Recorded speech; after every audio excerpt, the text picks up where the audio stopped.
Salut, je partage avec vous dans cette petite vidéo les 5 meilleures fonctionnalités de la nouvelle version de Twinmotion 2025. Restez jusqu'à la fin, vous n'en sortirez pas bredouille et surtout n'hésitez pas à me dire en commentaire quelles sont de ces nouvelles fonctionnalités, celles que vous préférez. Let's go! Tout d'abord, il y a l'option de configuration. Donc pour ceci, par exemple, je vais mettre une option de configuration pour ce canapé. Donc je positionne ça, je retourne à 180 degrés comme ceci. Là, dans les médias, j'ai la possibilité de sélectionner configuration comme ceci. Et là, je peux sélectionner les propriétés, le changement de matériaux. Bon, là, on va prendre visibilité. Cliquez sur plus comme ceci. Et ce qu'on va faire, on va masquer ce qu'on ne veut pas voir à cet état 1 qu'on vient de créer, en l'occurrence ça. On va actualiser ici, on va créer un second état, on va afficher ceci et masquer le précédent, bon le groupe de précédent. Tac, on va actualiser et là maintenant on peut switcher très facilement entre les deux. Et ce qu'on peut faire même, on peut mettre une miniature pour ne pas nous tromper. Donc là, on clique sur Capture Thumbnails comme ça. Capturer la miniature. Voilà, on switch ici, on capture la miniature. Et c'est tout à fait intéressant. On a la possibilité aussi de modifier ce déclencheur, le nom, copier ses paramètres, le dupliquer même.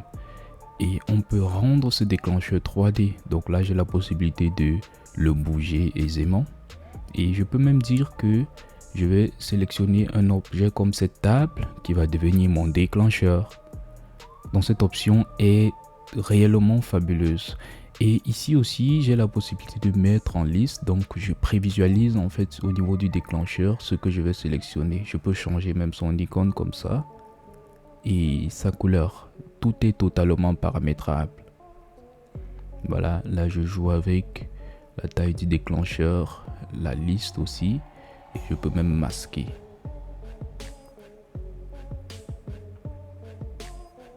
Voilà, c'est très intéressant.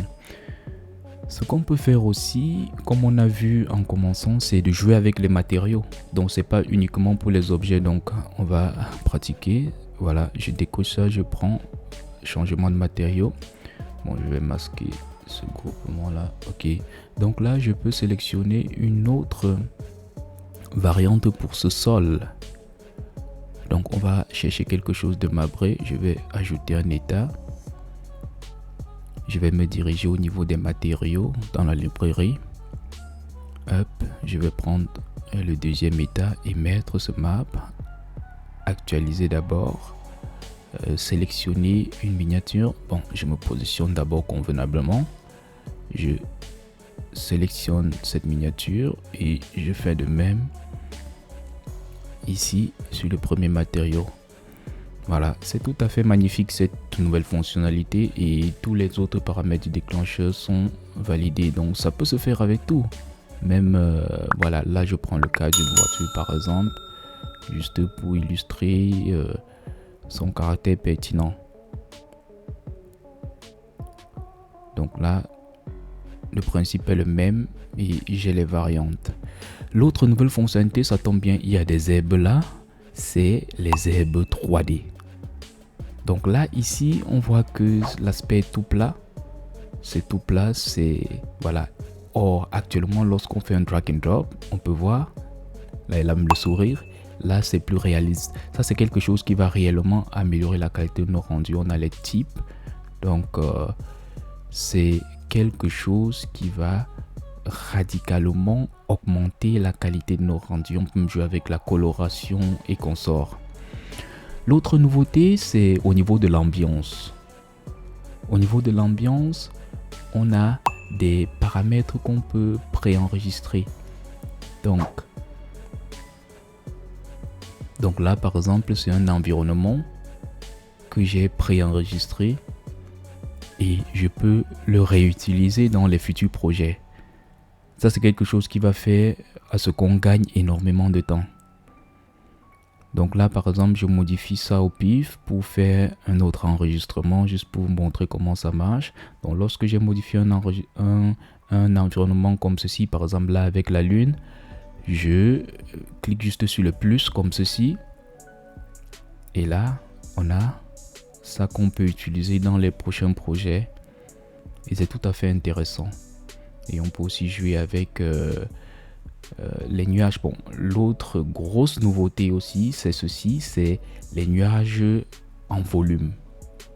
Donc là, je vais d'abord sélectionner volumétrique comme ceci. Et là, j'ai la possibilité de jouer avec ces nuages qui sont plus réels et ont un vrai volume. Donc là, je modifie la hauteur. On voit même le reflet sur le bâtiment.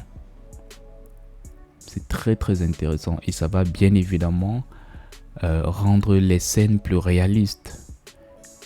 Une autre nouvelle fonctionnalité aussi, c'est la possibilité d'orbiter très facilement autour d'un élément. Donc pour ça, je me dirige ici comme ça, je clique juste sur orbiter comme ça. Bon, je supprime d'abord le précédent.